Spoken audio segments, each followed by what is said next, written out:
almost completely separate games, which shared only the most necessary bullet points: main hero, main story milestones, and core game mechanics. So for some time, Sony was successfully taking a piece of pie from Nintendo's Wii market. But the party didn't last too long. After Manhunt sequel in 2007, Sonic Unleashed in 2008, Ghostbusters in 2009, and Silent Hill Shattered Memories in 2010, the PS2 slowly started to fade away. While the duration of PS4-PS5 Duendratus is close enough to time PS2 spent in shadow of PS3, in our case, playing on PS4 right now technically is much closer to owning PS3 during its last years, when both generations shared identical games, with some tales lacking.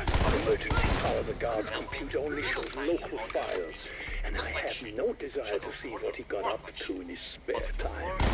Yeah, Strauss, don't click that. Okay, we need main power restored to the central database if we're going to find Maya's brother Nathan. Looked almost identical. By the end of the Amp unit activated. Please stand by. Richter thinks he can steal my designs? I say no. Alas, time is not our ally. Defend the end.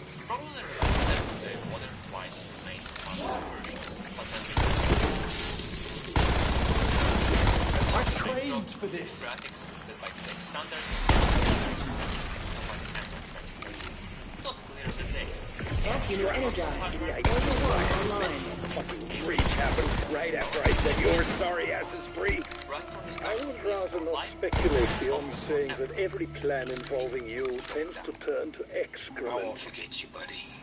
On its release, PS4 showed not just faster loading times, high resolution, frame, touch based skills on Shadowfall, on Infamous Second Son, and massive graphic leap forward. Right from the start, PS4 managed to hook up not only professional gamers, who really care about these geeky words like resolutions and frame rates, but also more casual audience, judged by its cover, or in our case, by its visual. PS4 was satisfying people with great titles throughout its whole lifespan, and I guess this baby was satisfying them with too. So when PS5 came out, people didn't really see why they have to change their box under TV. I remember writing about Ghost of Tsushima in 2022, calling it PS4's beautiful spent song, because back then PlayStation had Jim Ryan, but in many cases, we can take everybody with us from previous consoles into the next generation experience.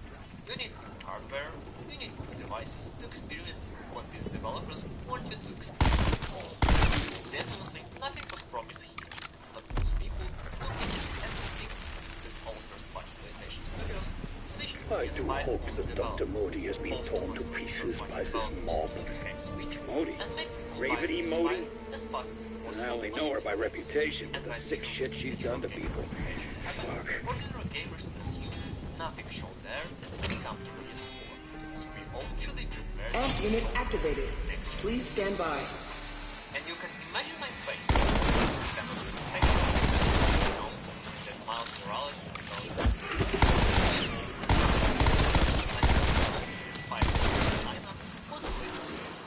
while next Century.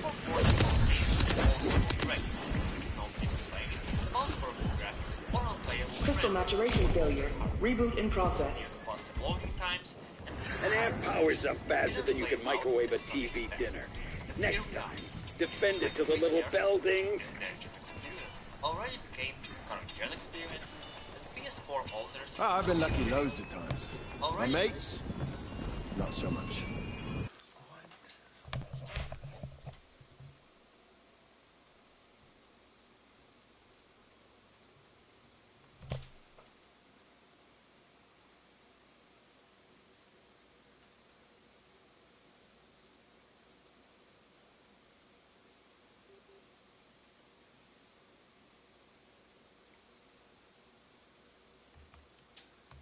And here we are. It's been like 3 years since, and next-gen experience already became current gen experience, and PS4 owners still keep getting hit games on their platform. That was worth the wait. For what's next? Metaphor, Fantasy, Diablo 4, Call of Duty GTA Online, Star Wars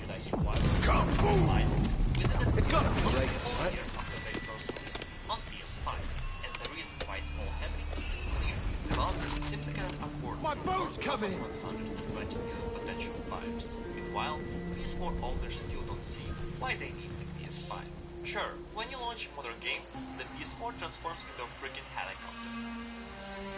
But hey, it works. To this day, Sony still struggles to track their player base with their latest stuff. For years, Sony Amp unit activated. Please stand by. Well, it's really impressive better than Microsoft. So, if it passes, despite its fine of time and everything is world. Which then only comes from missing a previous achievement, Sony's with each year, the game development becomes more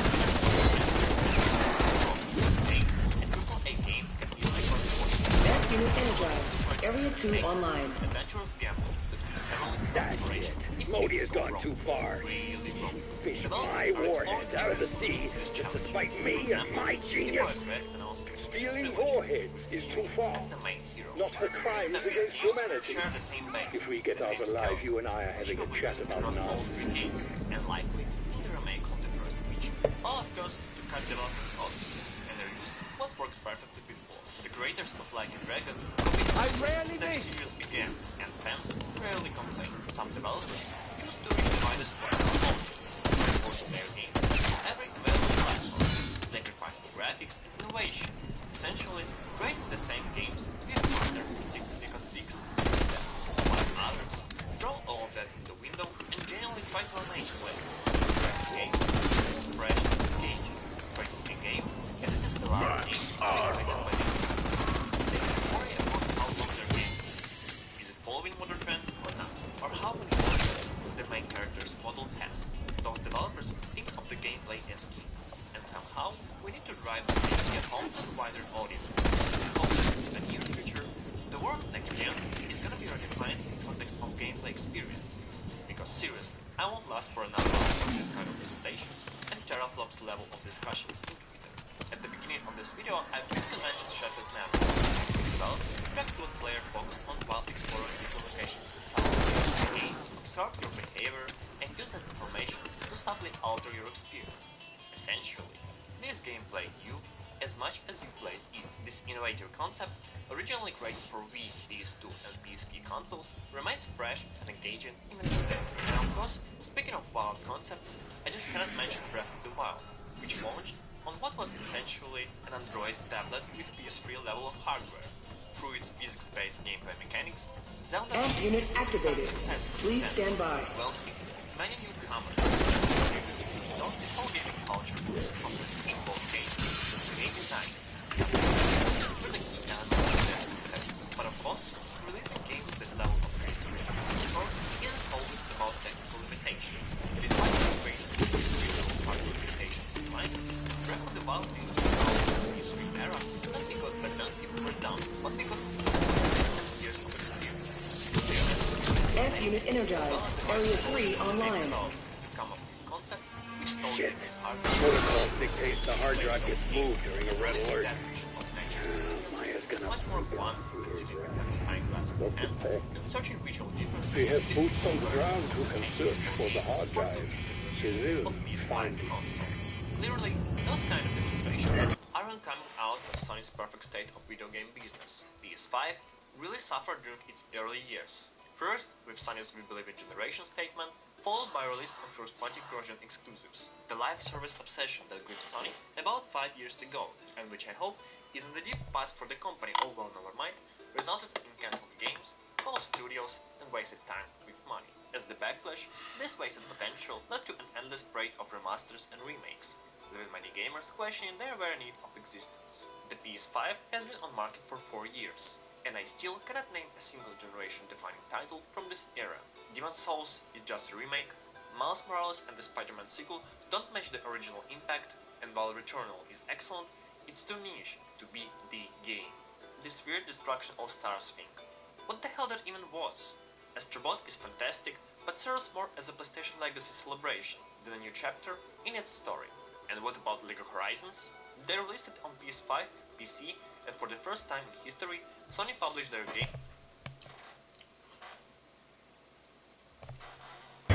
the launch of the PlayStation 5 and Xbox Series X in late 2020. I feel like most people get underwhelmed, to say the least. These software outlays that we have seen from the first-party companies. Now, third parties have been doing their own thing, and it seems like Microsoft is finally fighting, putting a little bit of their marquee titles coming to the Xbox Series X. Just also now have to wonder if they're coming to other platforms as well. But PlayStation has been a much more bizarre situation for me because PlayStation Fun to watch these had a dickheads lot of put their success foot with right in. PlayStation 4. They've been having a lot of success with their consoles and the software output that we see from PlayStation first-party studios. But when you look at the PlayStation 5, well, it's been very different. Lots of cross-generational titles, lots of titles that supposedly needed the power of the SSD, but then run fine on something like a Steam Deck, which obviously isn't as powerful as the PlayStation 5 is. A PlayStation 5 Pro revision that I guess some people asked for, but not a whole lot of people seem super excited for it. PSVR 2, which, I mean, they pretty much forgot that thing existed. But I don't really care about all that stuff. You know, side stuff, optional stuff, that's all fine and well. I'm concerned about the software. I'm concerned about the exclusive experiences that I can only get on PlayStation 5. And holy hell, did Sony just read the room completely wrong. PlayStation, this is one of the most bizarre things that I have ever seen. And I have to go back to the video that I made a couple of days ago talking about the state of the industry and talking about the people signing off on it. It's all about decisions because you're not reading the room right. Obviously, Sony wanted to go all in on games as a service. Now, most people don't pick up Sony platforms for games as a service stuff. They probably pick it up more so for the single-player experiences or in-game multiplayer experiences that also exist within a single-player game. But Sony decided, hey, you know what? MAG on the PlayStation 3, it kind of came and went. But we need more stuff like MAG.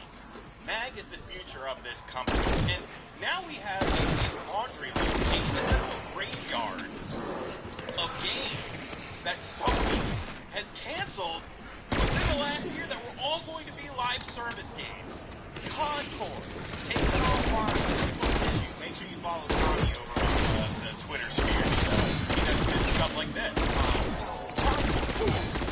Spending hundreds of millions of dollars on a game that anyone besides Herman Hulse could have seen and been like, hey, this isn't going to do very well. These companies are like drug addicts, and they're trying to get that high of something like Fortnite and not taking into account how many games as a service games have completely failed. And this isn't a new thing. I know so many people are going to bring up, well, you know, these games took a long time, but when these games went into development, you know, games as a service was hot.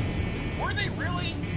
Was there a whole litany of success stories with games as a service, or has it always been things like Fortnite and Overwatch that really sort of led the pack? And then you have so many games laying in its wake from third-party developers like Lawbreakers that just completely come and go in the night and they lose all of this money. Is this some sort of tax write-off, tax avoision?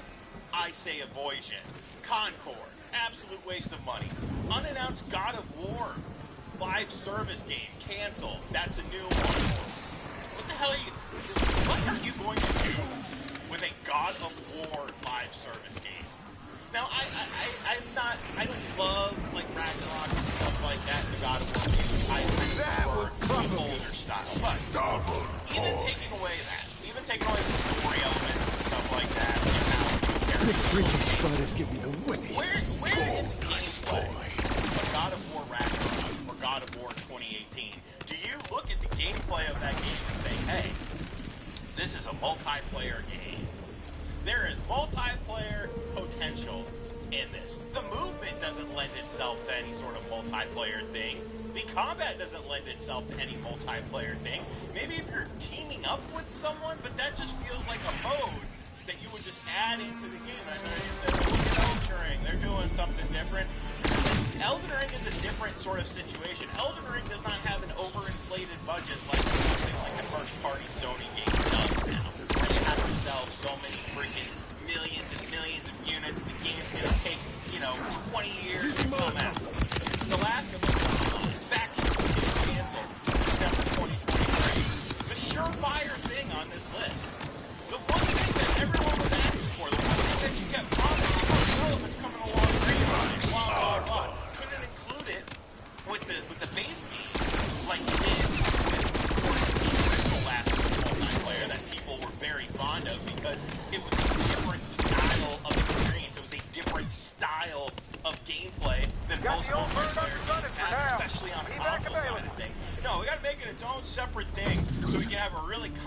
half-hearted story for The Last of Us Part 2 that really, in my personal opinion, doesn't make much sense at the end of the day. If I want revenge, I'm going to get revenge, and I'm not going to second-guess myself and then second-guess myself again. And you could sit here and say, that's not the point of the story, RGG, blah, blah, blah. Stories are to be interpreted by the person enjoying the story or watching the story or watching the movie. So kiss my ass off. Spider-Man's great web. Okay? There's been a lot of Spider-Man. What were you going to do with this? Like, I think concept-wise, that doesn't sound bad. That doesn't sound bad. You know, like, I would guess, like, DC Universe Online, which was another game from, what, 2011, that Sony probably told me, we could do this for Spider-Man. Like, the thing about DC Universe Online was that it was different, but it necessarily wasn't all that great. And I guess you could have tightened things up and, you know, made it a little bit better, but I don't know. Ben Studio multiplayer game canceled. And I want to remind you of something here. All of these canceled games, these aren't games where it's like, it didn't cost money. All of these games were an investment. All of these games cost money to develop to get to at least some point in time. You're paying people to work on these games. This isn't a charity case. So you're spending and wasting money on all of these titles to varying degrees, depending how long they were in development. Concord, you know, was under $1 million. Even if something did $50 million, $1 million, you could have done something with that money to actually make a game that comes out in 2025. So Tide, maybe Wolverine, maybe Venom. Twisted Metal, canceled. Because, you know, that's tough.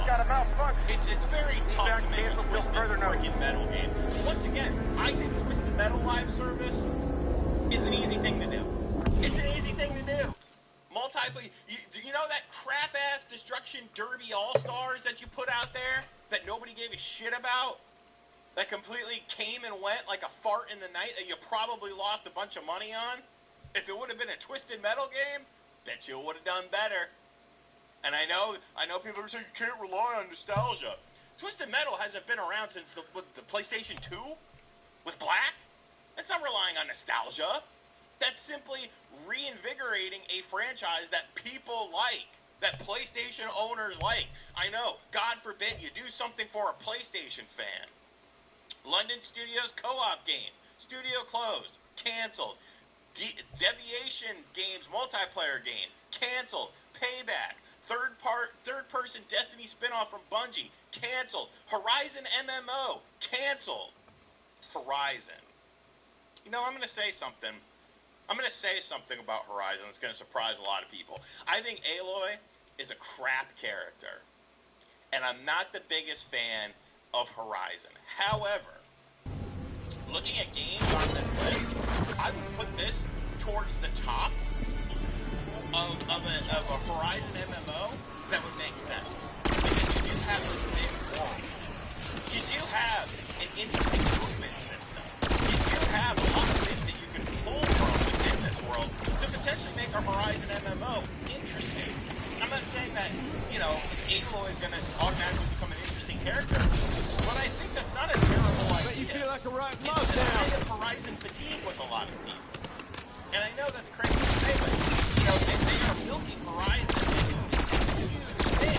And it does seem to sell really well, but is it really hitting with, like, a lot of people? I don't know. Horizon is something I don't like talking about too much, because I know there are people who love it, and I like it. You know, I like the combat, I like the world. I can't get into the story. I can't get into the Aloy character. But you have had stuff like Lego Horizons and Horizon, PlayStation VR, stuff like that. Like, a little bit dry. When you have Twisted Metal sitting right there. And then, of course, the games that haven't been canceled yet. Marathon. Something that you're relying on 90s games to be excited about. Fair Games. Jade Raymond is about to pull off another heist. I think they're going to close Jade Raymond's studio, and she's going to get another bag and sail off. If that happens, Venom sack comes from Odie's lab or the Dark Ether. Either way, gross. Because she can't keep getting away with it. She's been a shit for a decade. Google Stadia, that didn't work out. Got checked, sailed off into the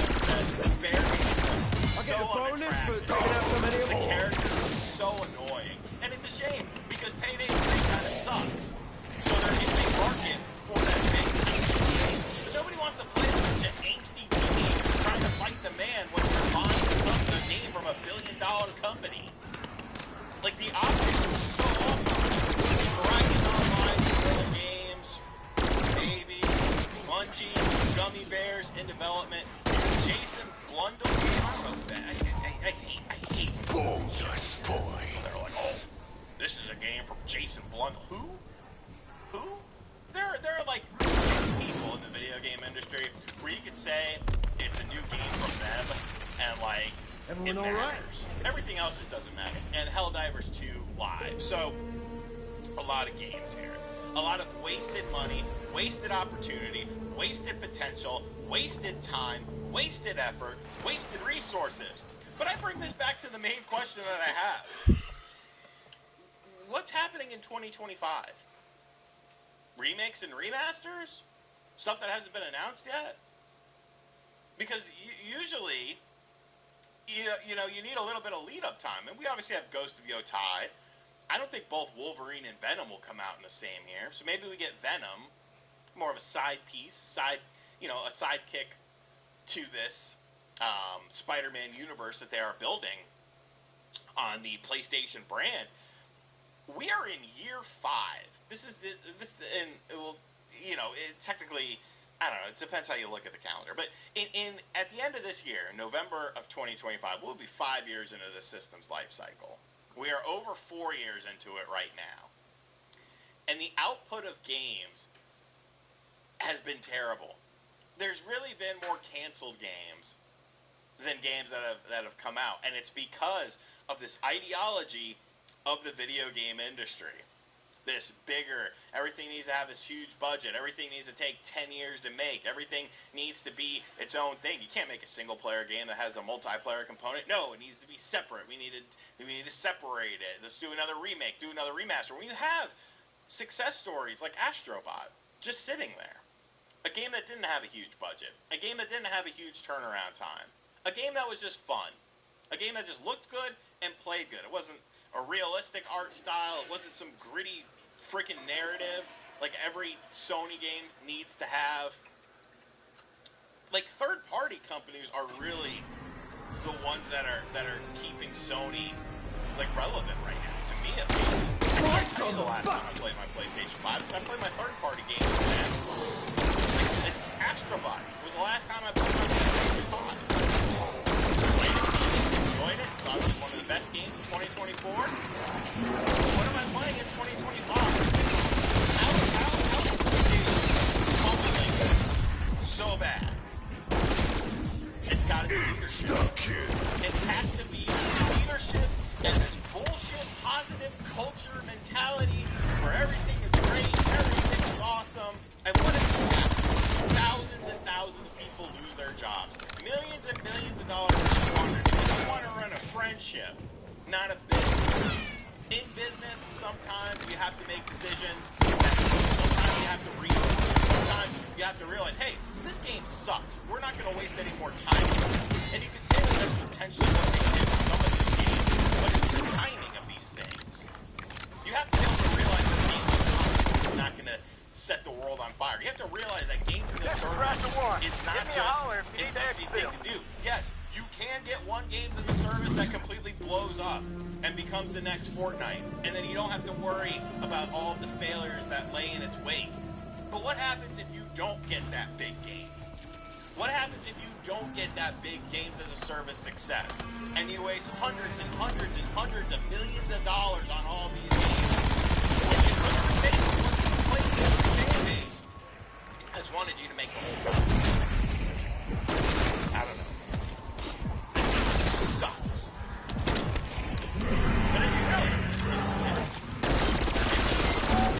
it's ridiculous that, so many people can clearly see what the problems are. Yeah, I don't know if it's a matter of pride or something like that, but the companies themselves, they don't. And it's...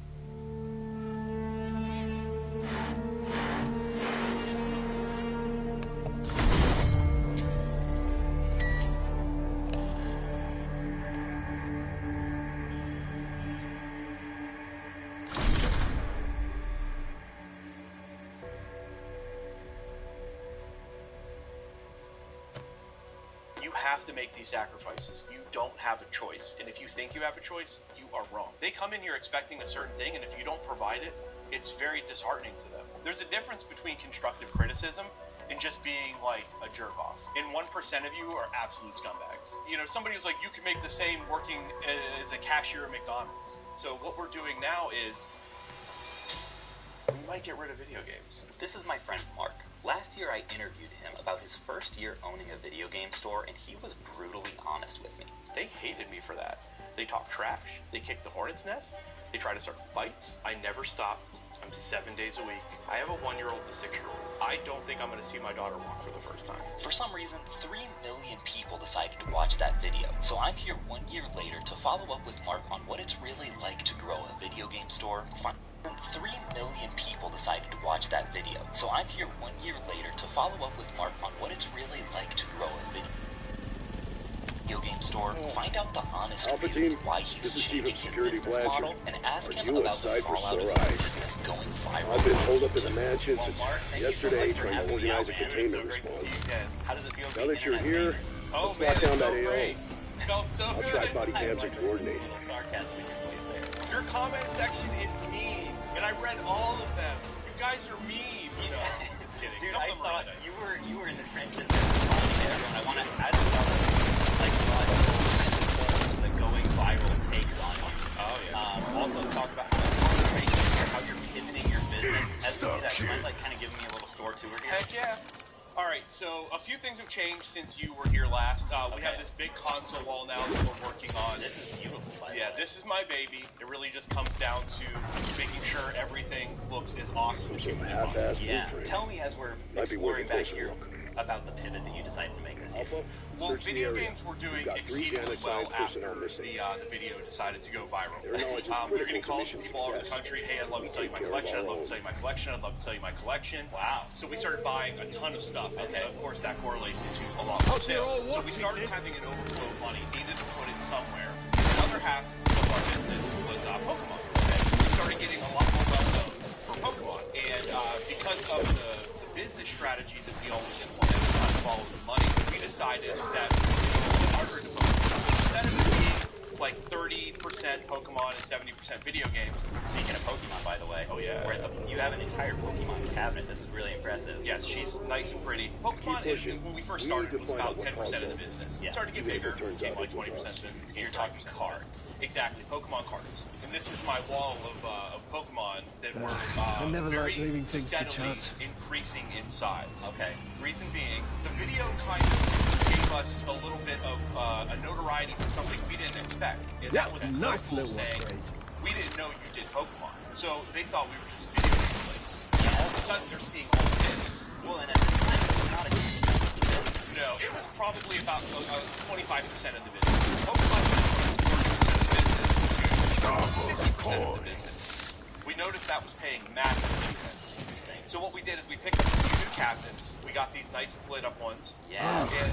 And we are facilitating them with slabs and very expensive raw cards. You'll see there's a top shelf of nothing but Charizard. Did I do something to piss you off? And these are the bread and butter of all Pokemon stores. Everybody loves Charizard, so we have a ton of them over here. So now, Pokemon, instead of being 50% of the business, is more like 75% of the business. We would have great days in video games around $1,000, $1,500 a day.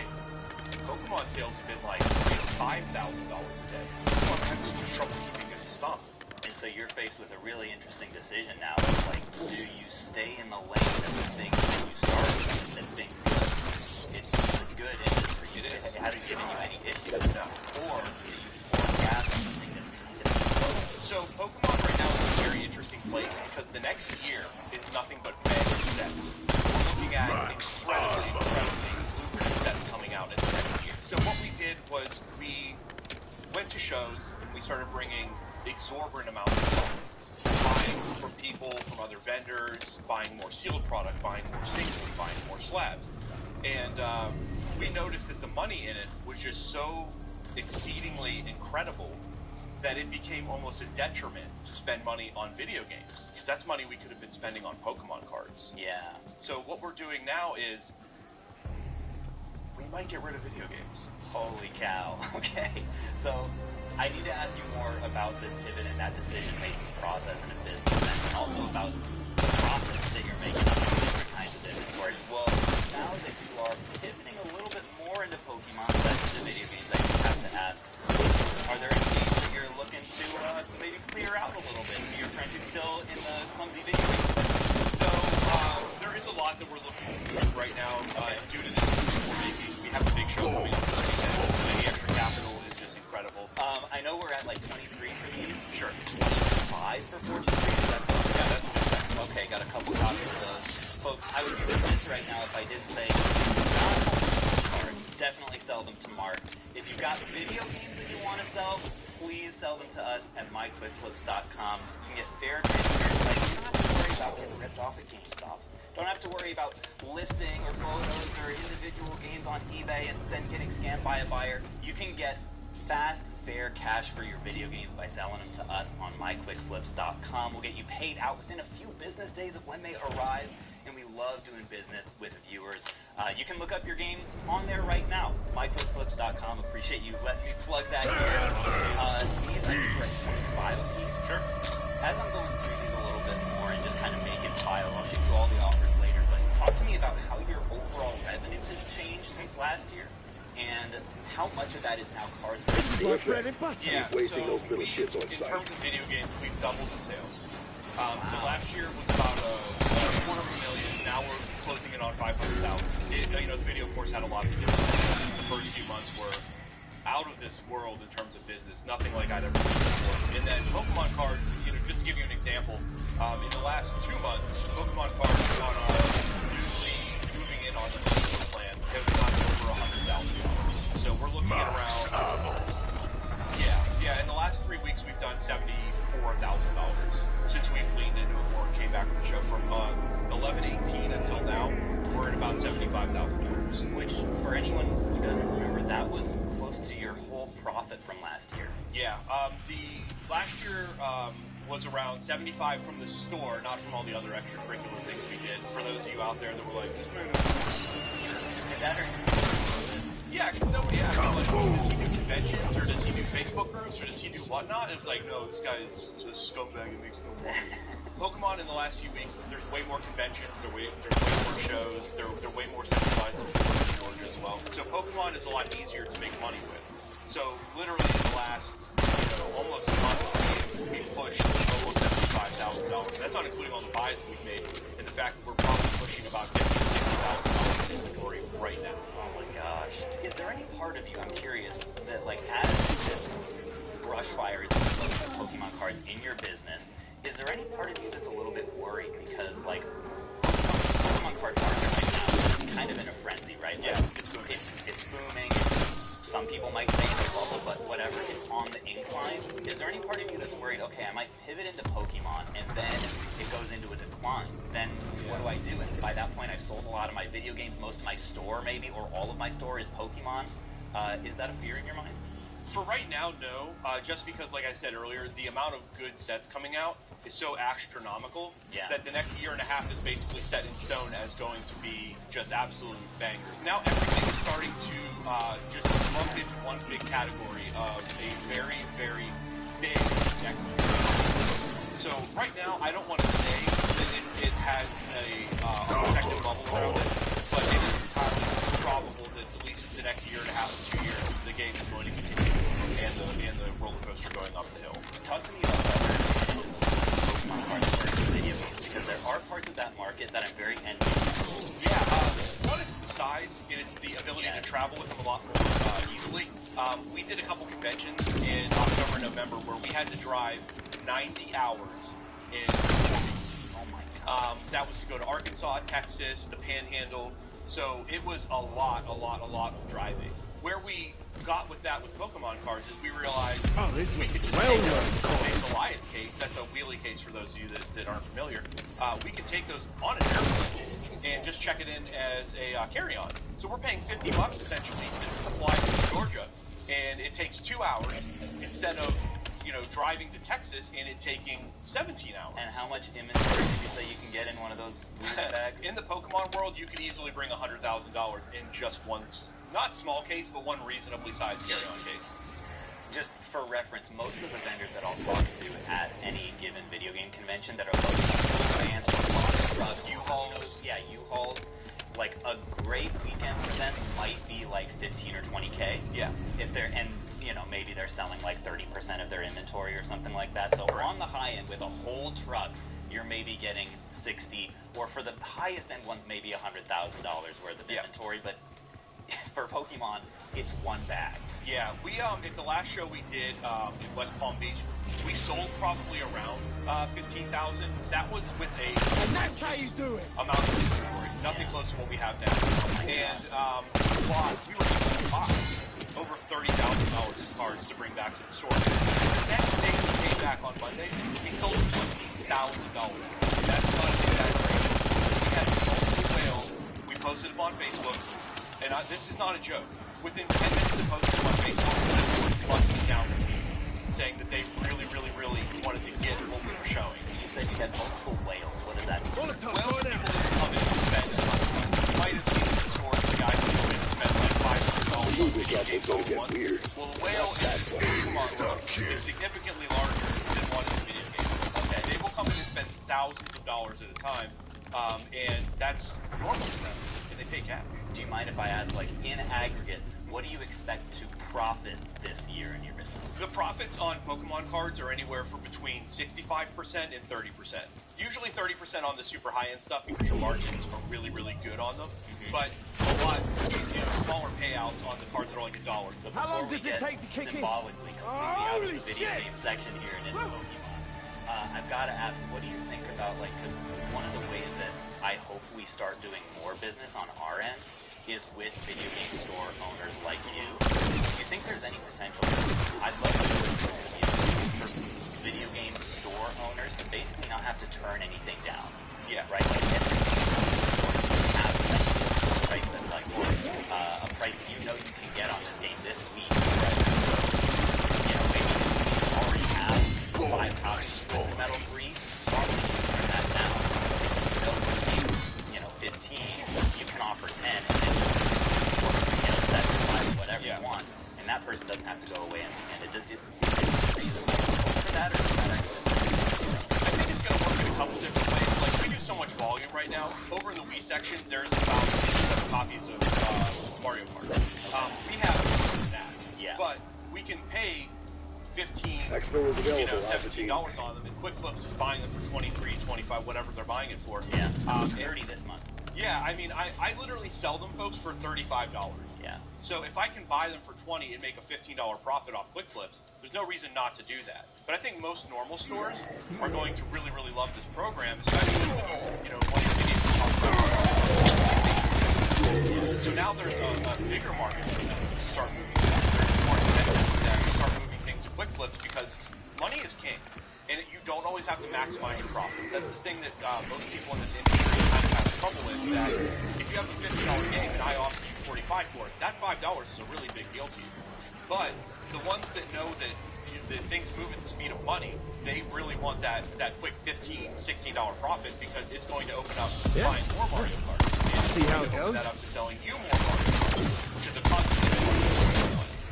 Yeah, we definitely have in common. It's like, I would so much rather get less than 100% of the money, right? 90% or 80% of the money that I theoretically could, if I can move things instantly. Yes. And that's kind of what it's built around, is like other people that have that philosophy. But one of the traits that I respect most about you is just your willingness to be candid, right? And kind of honest about the sacrifices that this business takes. So I want to ask you more about that. I heard you maybe have it never stops. Get a little bit more comfy.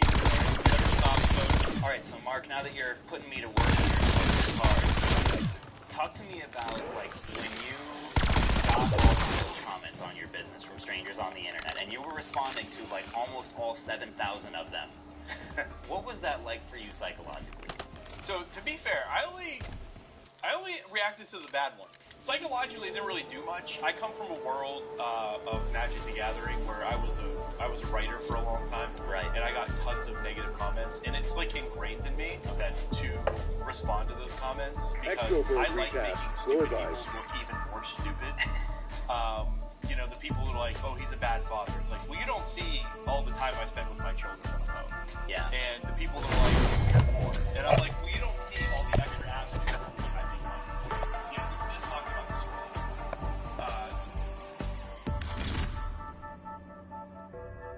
And I was like, stop. You know, because these people, like, I call them automatons. Like, you're not a real person if your first reaction to somebody is to be negative. Like, there's a difference between constructive criticism and just being, like,